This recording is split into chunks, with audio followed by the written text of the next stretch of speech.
Hi, my name is Megan and I accidentally killed a 17-year-old boy.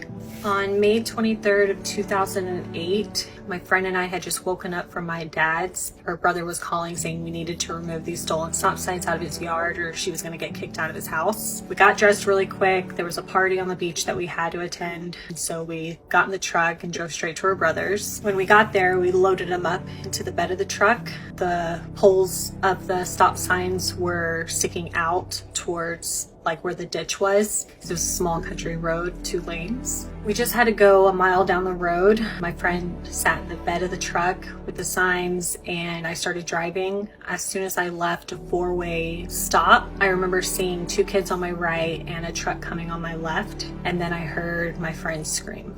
I looked to my right side mirror and I see this boy laying on the ground. I swerved into the ditch and got out and just ran. I was just screaming, call 911 to the girl that was with him, and he was just not moving. I didn't know what had happened. People started to gather. They heard the commotion. We were right behind the high school. I remember seeing my assistant principal just staring, and I just looked at her and I was in someone had come out and wrapped their arms around me, and I was just crying and yelling how sorry I was and yelling to God. And the life flight came and took him.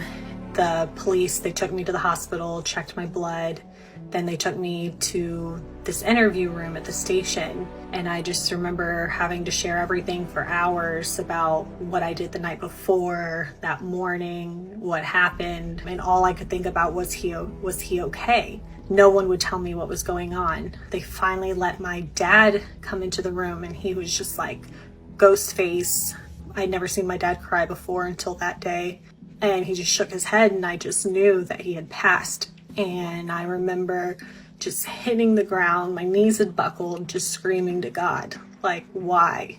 Why had this happened? I remember them letting me know that the pole had almost hit him, that his neck, and that's how he passed. From then on, I knew my life was going to change forever.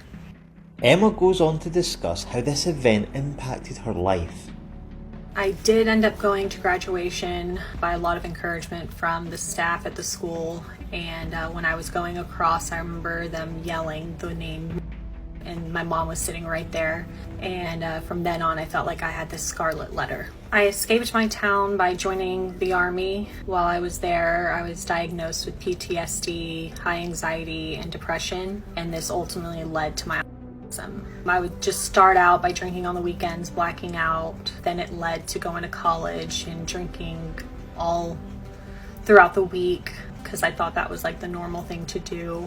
Hadn't processed anything. I started losing relationships. I got a DWI. I just was spiraling and I didn't really know that alcohol had anything to do with it. In 2020, found a football-sized tumor in my abdomen, had to remove that, my right ovary and my tube. And I just remember crying to God because I thought that I was being punished because I had taken a life so I would not be able to have children. That's just what was going on in my head. I was drinking in the morning. I was drinking until I blacked out every night.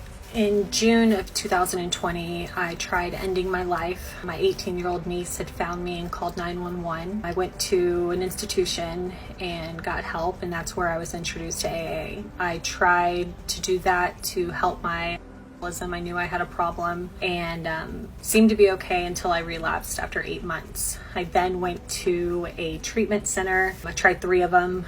And I did my 32 days and I really just dove into the program. They gave me EMDR therapy, they did tons of one-on-one group therapy, and that really helped me start to process the accident. Now that I have 19 months sober, I just think it's really important to share my message and just to let people know that they're not alone if they've been through anything like this, and just talk about it and get the help that you need. What an overwhelming and terrifying ordeal to have gone through. I really love that Emma is choosing to share this story to help anyone else that may be going through a similar situation. That's such a commendable thing to do.